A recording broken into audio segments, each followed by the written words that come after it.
The drop had been meant as a trial, nothing more. The Galactic Academy prided itself on these brutal examinations, designed to strip away arrogance and reveal the essence of survival. Every species was expected to endure its own hardships, yet here on the frozen moon of Charis, the challenge was universal. The atmosphere was thin, the ground was nothing but cracked ice and stone, and the nights stretched for weeks without a hint of warmth. The cadets arrived with basic supplies, thin tents, ration packs, and heaters that hummed with promise during the first hours but faltered as soon as the cold deepened. By the end of the first night, the camp's confidence was already collapsing. The alien cadets had believed in their gear, in the technology handed down by their elders, in the sense of superiority carried by their species. Yet the cold was something different. It was not a force to be bargained with or pushed aside. It was relentless, seeping through every seam, freezing breath before it left the lips, crystallizing food into inedible blocks. One by one, heaters shorted out as batteries failed to hold a charge. Small shelters collapsed under the weight of drifting ice, their thin poles snapping like brittle bones. Cadets cursed in dozens of languages, their eyes wide with fear as they realized the long night was only beginning. In the center of it all sat the human cadet. He was younger than some, older than others, and though his kind was often underestimated in the academy, there was something different in the way he looked at the storm, where the others pressed themselves into corners, shivering and waiting for rescue that would never come. He moved deliberately. He checked the seams of his tent, pressed his palm to the snow-packed ground, and studied the way the wind curled through the valley. It was as if the cold was not just an enemy to him, but also a teacher. His breath came out in clouds that clung to his beard, and frost crusted his eyelashes, but his eyes remained steady. The first casualties were not of flesh, but of spirit. A cadet of the foreign species, covered in iridescent scales, curled against her broken heater and whispered that her blood was thickening. She did not move when others called to her. A Ryloth male clawed at the frozen ground, trying to bury himself in snow for insulation, only to find his body stiffening before dawn.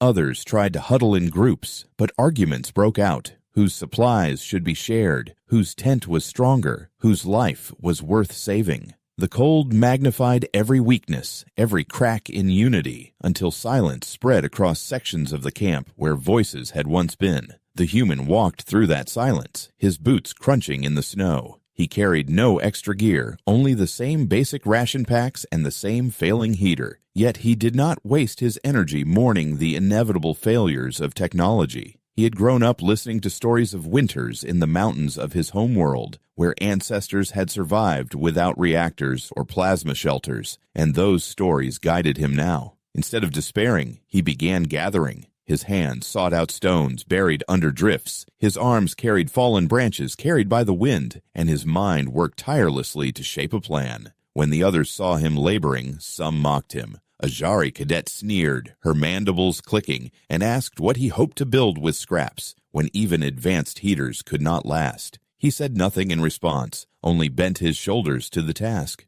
The human understood that words were brittle in the cold, only actions endured. By the time night reached its deepest point, he had built a crude wall of rocks against the wind and stacked kindling behind it. He crouched low, striking spark after spark until one caught, and a thin flame licked upward, fragile but alive. The flame grew into a fire, small at first, then stronger, its glow pushing back the endless darkness. Those nearest turned their heads, the shadows of their gaunt faces illuminated for the first time since the trial began. The human fed the fire carefully, never too much at once, never too little, coaxing it like a living creature. For him, it was not just warmth, it was proof that the cold could be resisted, that survival did not require miracles, only persistence. Yet even as he tended the fire, the scale of the trial revealed itself. Fires could not last forever, not without fuel, and there was not enough wood on this barren moon to sustain dozens of cadets for weeks.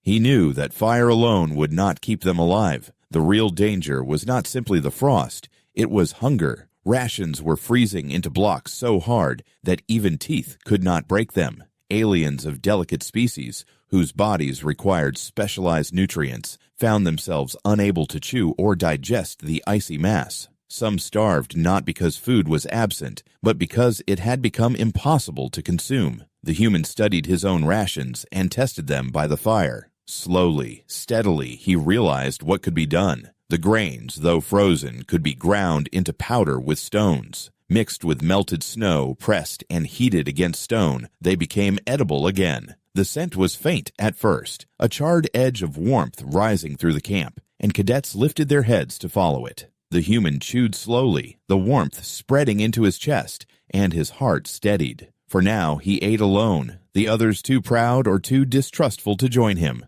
But he noticed the way their eyes followed his every movement, the way hope flickered in them when the smell of cooked food reached their nostrils. He did not speak, not yet. He knew that words would mean little until hunger made them listen. So he sat by the fire, quiet and steady, while beyond the glow more shelters collapsed and more heaters sputtered into silence. The endless night had only begun, but already the human had drawn the first line between survival and surrender. Where others saw a death sentence, he saw the raw materials of life: stone, fire, snow, and grain. He was alone for now, but in the weeks to come, his quiet defiance would become the heartbeat of the entire camp. The frost was merciless, but so was his resolve. And while others whispered in despair, he looked into the darkness and saw the faint outline of survival waiting to be carved from the cold. The fire alone was not enough. It gave warmth, yes, and light in the midst of crushing dark. But as the hours turned into days, it became clear to the human that warmth without nourishment was a fragile shield. The cadets were weakening quickly. Some sat in silence, their eyes glassy, clutching frozen ration blocks that no longer offered strength. Others grew restless, pacing in circles, trying to convince themselves that the trial would end early, that instructors would intervene before true disaster struck. The human knew better. The academy had never saved those who failed. To falter here meant to be written off, erased from the records as one who had not endured. He understood that if he wanted to live, and if he wanted others to survive beside him, he needed more than a campfire. He needed permanence. He rose before the weak light of the moon appeared again, and began walking the valley. The snow crunched under his boots, his breath heavy in the brittle air. He searched for rocks of a particular shape, flat and broad, able to stack without tumbling. At first, his movements drew no attention. The others huddled in their shelters, too exhausted to question him. But when he returned again and again with stones piled against his chest, dragging them into a growing heap, eyes began to follow him. Some whispered, wondering if he had lost his mind. A Sithar cadet, her skin patterned like cracked glass, laughed openly, her voice sharp and cruel, asking if he planned to build a palace. He ignored her, as he always did, and continued to work. By evening, he had gathered enough to begin shaping. He cleared a patch of earth near the fire, brushing aside the snow until the hard ground showed beneath. He pressed the stones into a circle, then stacked them upward, creating a hollow dome. His hands bled where the edges cut his skin, but he pressed on, gritting his teeth. Each gap he filled with frozen mud, thawed briefly near the flames to become pliable. Slowly, the crude shape took form. Nothing elegant, nothing refined, but solid, weighty, unyielding. To the cadets, it was just another strange act from a species they considered primitive. To him, it was the difference between starving and living. Once the dome stood chest high, he fashioned a small opening at the base, wide enough to push in firewood, and another hole at the top for smoke to escape. Then he crouched low and fed the first sparks into it. The flames caught quickly, licking the stone until the surface radiated heat. The dome glowed faintly in the dark, breathing like a living creature. The cadets drew closer, curiosity overcoming their fatigue. They had never seen such a construction. To them, fire was something to control with machines, to manage with tools, never something shaped with hands and stone. The human opened his pack and pulled out a ration brick. He crushed it with a rock, grinding it into dust, then mixed it with melted snow in a bowl carved from ice. The paste clung to his fingers, sticky and uneven, but he pressed it flat between two stones, dusting the surface with what ash he could scrape from the fire. Then he slid it into the glowing dome. For a long moment, there was nothing, only the crackle of fire and the hiss of melting snow. Then, slowly, the smell began to drift outward. It was faint at first, a charred sweetness, then stronger, filling the air with something none of the cadets expected, the scent of bread. A murmur rose among them. A Karith female, her fur matted with frost, lifted her head for the first time in days, her nostrils flaring. A Jari cadet who had mocked him earlier leaned forward, mandibles twitching with involuntary hunger. The smell reached deep into their memories, reminding them of feasts long forgotten, of homeworld kitchens where warmth and food were inseparable. Some covered their faces, ashamed of how quickly their mouths watered. The human ignored them all and focused on the task, carefully turning the makeshift loaf until the surface browned. When he pulled it out at last, steam rising into the cold, the silence that fell was heavier than the storm outside. He broke the bread with his hands. The crust was rough, uneven, blackened in some places, but inside it was soft, warm, alive with heat that pushed against the cold in a way no ration brick could. He bit into it slowly, chewing with eyes half closed, savoring not only the taste, but the proof of his method. He had turned lifeless rations into something that gave strength. He had shaped survival from stone and fire. The cadets stared. Some clenched their fists, too proud to ask for a piece. Others whispered among themselves, wondering if this was sorcery. If humans had brought secret supplies, the human did not offer them any. He ate only what he needed, then began preparing another mixture. He ground more ration bricks, melted more snow, kneaded the paste with fingers red and raw. He was methodical, tireless, as if every movement was not for himself alone, but for something larger, something waiting to take shape. By the time the second loaf was ready, one cadet stepped forward. It was the Karith female, her body trembling as much from weakness as from fear of humiliation. She did not ask with words. She simply looked at him, her eyes wide and desperate, her claws pressed against her own chest. He studied her for a moment, then handed her half of the loaf. She took it in silence, biting quickly, tears freezing on her cheeks as the warmth spread through her body. Others saw and could no longer hold back. More stepped forward, hesitant at first, then emboldened by hunger. The human fed none of them for free. When a cadet extended a hand, he extended his own in return, not for charity, but for trade. A handful of dried roots from one species, a strip of preserved protein from another, even shards of mineral supplements that could flavor the dough. Piece by piece, he gathered resources, turning them into loaves that filled more than his own stomach. He was not only surviving now, he was building a system, a rhythm, a way to outlast the endless nights. The stone oven burned brighter with each passing day. Smoke curled upward into the sky, a beacon of warmth in a world of ice. Cadets who had once mocked him now watched eagerly for his signal, waiting to line up with whatever scraps they had managed to save. His fire became the center of the camp, his bread the thread that stitched together species who had once despised one another. The human did not smile, did not boast. He worked with quiet resolve, his hands never still, his eyes always sharp, as if he knew that this was only the beginning. Far from the warmth of the oven, others still resisted, clinging to the belief that their technology would be restored, that salvation would come from outside. But every night, when the wind howled and the cold pressed against their shelters, the scent of baking bread drifted across the camp, and those who resisted could not sleep. Hunger gnawed at them, pride crumbled, and one by one even the most stubborn began to approach the fire. The first stone oven had done more than cook food. It had redrawn the lines of power within the trial. The cadets who once dismissed the human as fragile now saw him as something else, unyielding, resourceful, perhaps even dangerous. He had no weapons, no advanced tools, yet he had created a force greater than either, the ability to keep others alive. And in the heart of the storm, with the oven glowing red against the black sky, the human worked into the night, feeding fire with one hand and kneading dough with the other, never once doubting that the path forward lay not in waiting for rescue, but in building survival stone by stone, loaf by loaf. The line between life and death grew thinner with each passing night. Hunger had begun to leave its marks on the cadets. Hollow cheeks, trembling hands, voices stripped of confidence. Pride had withered into silence, and even the strongest now staggered when they rose to fetch water or search for fuel. The human watched carefully, his eyes moving across the camp, measuring who still clung to strength and who was slipping into the shadow of collapse. He had no illusions about what would happen if he ignored those signs. Once weakness set in, it spread like frost, and despair would claim the entire camp. One evening, after the oven had burned hot for hours, he noticed a young cadet of the Faran species slumped against a snowbank. Her scales, once bright with iridescent color, had dulled to gray, and her breathing came shallow and slow. In her lap rested a ration fragment, frozen into a solid block she could not bite. She stared at it with vacant eyes, too weak to lift it.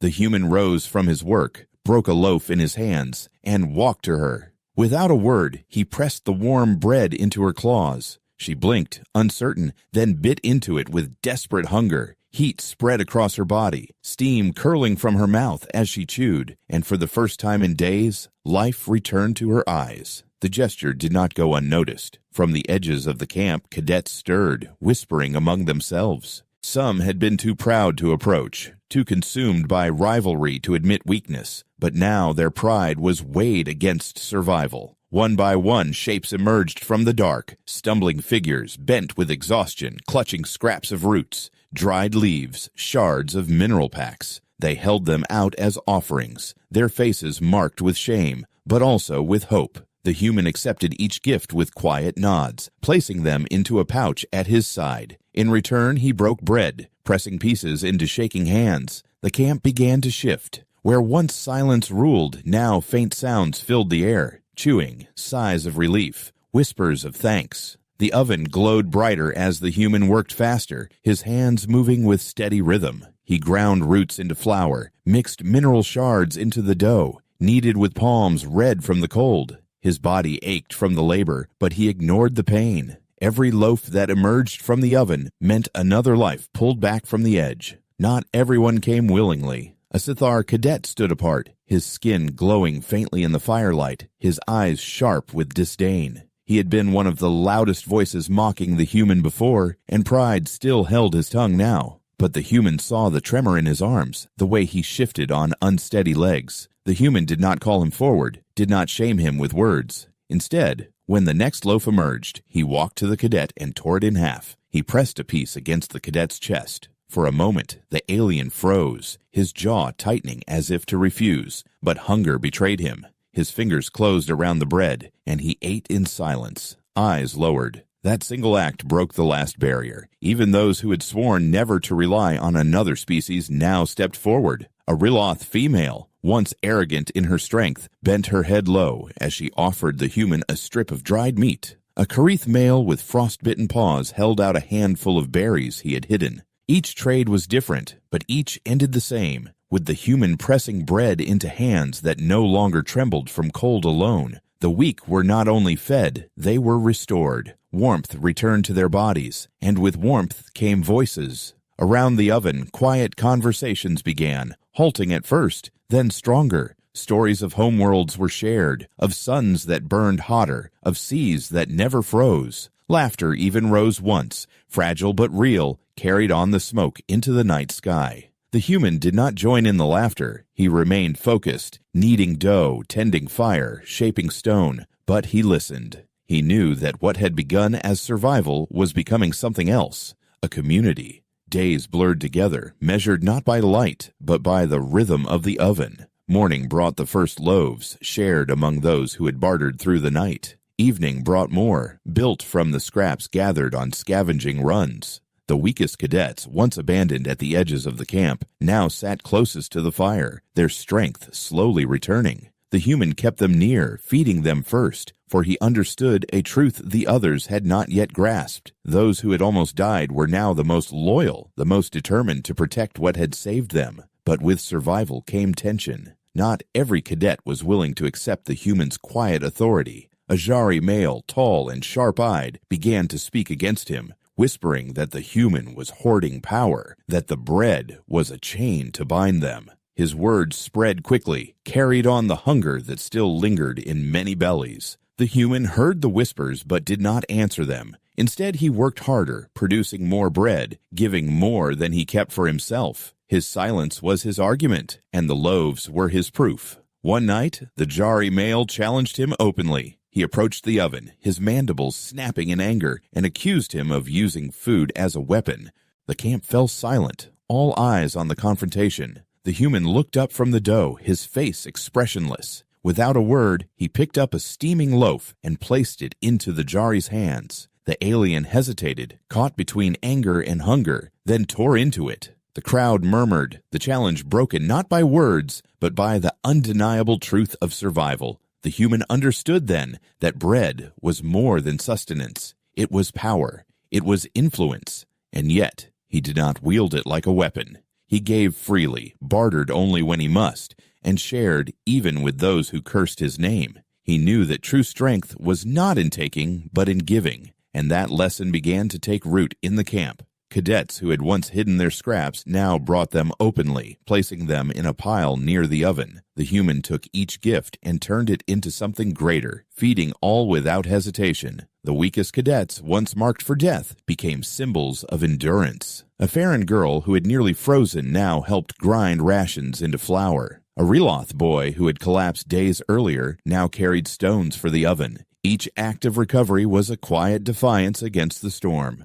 a reminder that survival was possible. The human watched them with measured eyes, pride hidden but present, knowing that his labor had given them the chance to rise again. As the night deepened and the wind howled beyond the camp, the oven glowed brighter than ever. Around it, a circle of warmth had formed, not just of heat, but of trust. The human sat with hands scarred from stone and fire, eyes steady on the horizon. He knew the trial was far from over, that more challenges would come, harsher and more dangerous. But for now, he had fed the weak, restored the broken, and bound the camp together with nothing more than stone, fire, and bread. And in the silence that followed, he felt the first stirrings of something deeper than survival. Unity.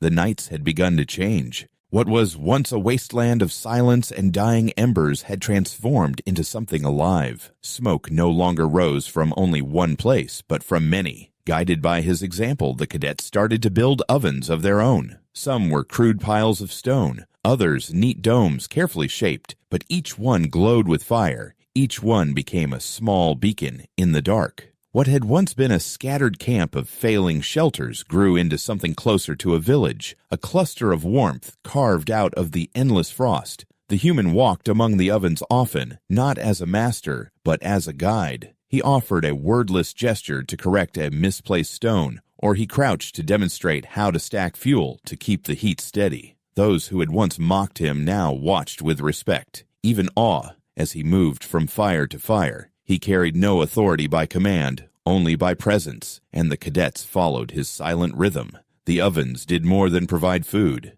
They drew the cadets together. For the first time, different species sat side by side without suspicion, passing bowls of steaming broth, tearing loaves into pieces, and sharing them without thought of rank or rivalry. Conversations rose above the crackle of fire, some quiet, some loud, but all alive. A Farron girl who had once been too weak to stand now sang in her native tongue, her voice trembling but clear. A Karith male clapped along, his heavy paws striking against his knees like drums. Even laughter returned, fragile but growing stronger with each passing night. The human did not laugh. He watched instead, his eyes reflecting the glow of the ovens. Yet inside him something shifted. He had not come here to lead, nor to build unity, but his labor had done both. The cadets looked to him now in subtle ways. When disputes arose, when supplies were thin, when decisions had to be made. He never declared himself a leader, but he became one in action. Still, he carried the burden in silence, never allowing his pride to surface. He worked, he built, he taught, and through that, the village grew.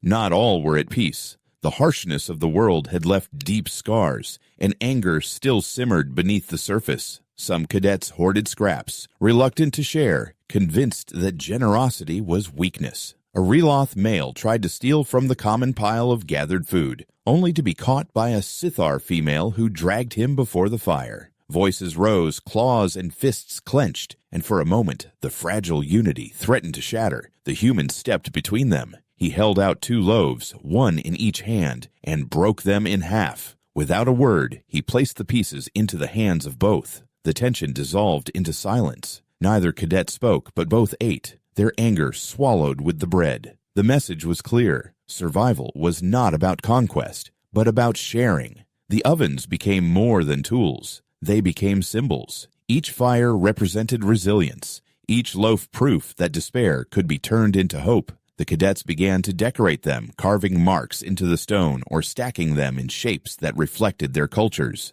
One oven bore the spiral crest of the Sithar, another the claw marks of the Kariths, another the delicate etchings of foreign scales. It was no longer a human's invention. It had become something owned by all, a testament to what could be created when survival was shared. The transformation of the camp drew attention from beyond. Predators that had once stalked the perimeter now lingered at a distance, wary of the heat and the movement. Smoke carried the scent of food into the night, and shadows gathered at the edge of the village. The cadets took turns standing watch, spears in hand, but even as the creatures prowled, none dared to attack the heart of the fires. The human often walked the boundary at night, his senses sharp, his body tense with readiness. He knew that unity within meant nothing if they could not defend themselves without. Yet each time the predators came close, the glow of the ovens and the sound of voices drove them back. The village did not fall. As the ovens multiplied, so did the experiments. The human taught techniques he remembered from stories, baking loaves in ash, steaming roots under heated stones, even drying meat on racks above the fire. The cadets added their own traditions, teaching him methods unknown to humans, spiced broths from the Riloth, fermented roots from the Sithar, delicate pastries from the Farron. The village became not only a place of survival, but of culture, a fusion of worlds that had once only met on battlefields or in lecture halls. Around the fires, cadets who had hated one another now traded recipes, their voices filled with wonder as they discovered flavors from across the stars. The human's influence spread beyond food. He began to organize the work, not by command, but by example. He paired the strong with the weak, assigning scavenging runs in teams that would once have torn each other apart.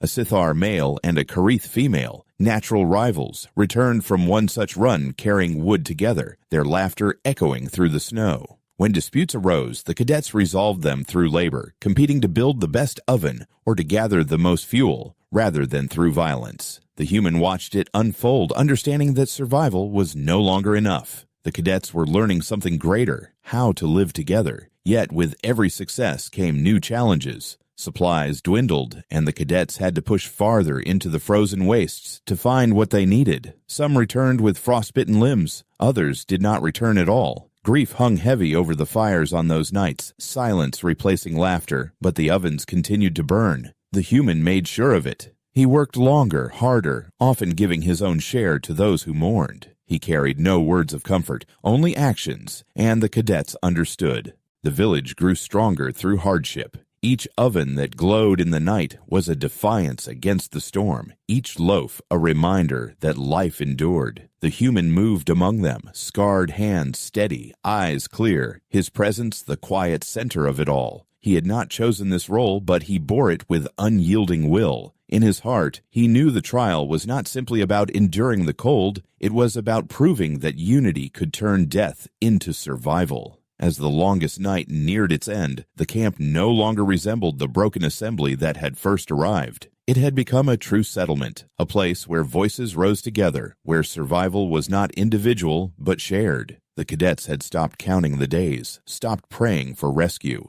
Instead, they looked to the fire, to the ovens, and to the human who had shown them how to build life from nothing. The village of fire had been born, and with it, the knowledge that survival was not only possible but powerful. And in the center of it all, the human stood quietly, his shadow stretching long against the flames, knowing that what had been created here would outlast even the trial itself. The horizon began to shift. For weeks, the world had been locked in blackness, the sky smothered by endless storms. Yet now, faint light crept across the ice. At first, it was only a subtle glow, hardly more than a whisper of color above the mountains. But the cadets noticed. Those who had grown accustomed to firelight alone lifted their heads, their eyes wide, unable to believe that the long night was ending. The human stood apart from them, his face stern, watching the horizon with caution rather than relief. He knew that the return of light did not mean the end of danger, Often, the most fragile moments came when exhaustion convinced survivors that the struggle was finished.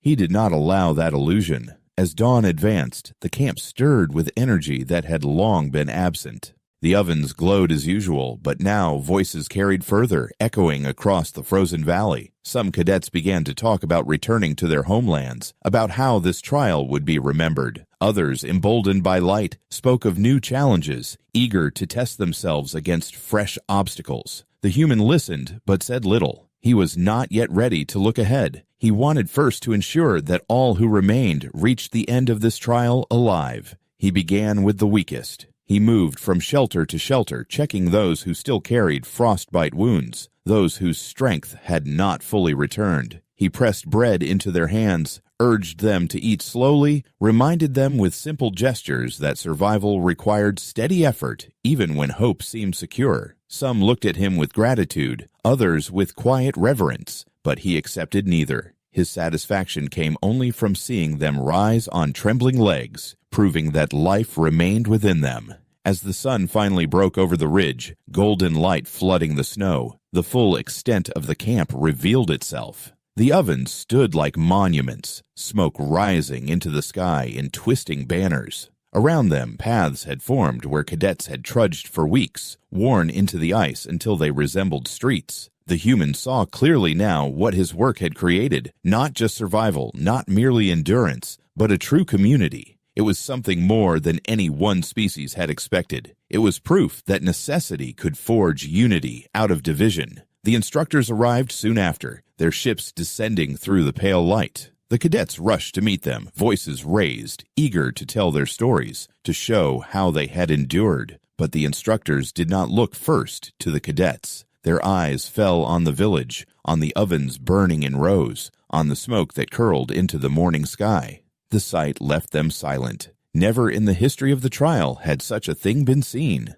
Survivors had always been scattered, huddled in broken groups, clinging to life. This was different. This was civilization carved from frost. The human did not step forward to explain. He stood at the edge of the crowd, hands scarred, eyes calm, letting the ovens speak for him. Yet the cadets themselves pushed him forward. A foreign girl took his arm and pulled him into the open. A Karaith male placed a heavy paw on his shoulder and declared that the human had given them life. One voice rose after another, each naming him not as master, not as commander, but as the heart of their survival. The human shifted uncomfortably under the praise, yet he did not deny it. He accepted it with silence, his expression steady. The instructors conferred in hushed tones, unsettled by what they saw. The trial had been designed to break cadets, to strip them down to nothing, to reveal who could endure isolation. Yet here, isolation had been defied. Instead of division, there was cooperation. Instead of collapse, there was creation. They realized that the human had not merely passed the trial, he had rewritten it. His endurance had changed the very meaning of survival. When the time came to depart, the cadets did not rush into the ships. Many lingered, walking among the ovens one last time, pressing their hands against the stones, remembering the warmth that had kept them alive. Some carried small fragments of the ovens, chipped away as tokens to take home, symbols of what had been built here. The human did not take a piece for himself. He looked only at the smoke rising into the light and nodded once, as if to mark the end. The journey back to the academy was filled with voices, each cadet telling stories of nights when despair had been broken by the smell of bread, of moments when unity had replaced rivalry, of the human who had worked without rest while others faltered. The human remained quiet, listening, never interrupting. He knew that his role had been simple: to work, to give, to endure. He did not need recognition. He needed only the knowledge that all who stood beside him had survived. When the academy finally addressed the cadets, the instructors spoke of the trial's outcome with measured words. They declared the human's actions extraordinary, beyond what had ever been witnessed. They admitted that the ovens had saved lives, that without him the trial would have ended in silence and death. Yet the human did not smile at the praise. He had no desire for medals or records. He had seen too much of death's shadow to celebrate. His victory was not for himself, but for the unity forged in the cold. The cadets, however, carried his lesson forward. The foreign girl returned to her world and taught her people how bread could be made from almost nothing. The Karth male told his clan of a fire that could bind rivals into allies. Even the Sithar male who had once despised him spoke of humility, of learning that survival came not from strength alone, but from the sharing of strength. The human had planted something far larger than he had ever intended. As for the human himself, he left the academy with no words of farewell. He walked into the shuttle with the same quiet determination that had carried him through the nights of frost. He did not look back at the frozen moon, nor at the ovens still standing in the valley. He carried them within him, not as memory, but as proof. Proof that survival was never about enduring alone. It was about giving, about building, about creating something greater than the sum of its parts. And so the story ended, not with a single survivor, but with a camp reborn. A village carved from stone and flame. The frostbitten nights had been conquered not by weapons, not by machines, but by the hands of one human who fed others hot bread. That truth endured long after the trial was over, whispered across worlds, a reminder that sometimes the smallest acts, kindling a fire, shaping a loaf, could change the course of survival itself.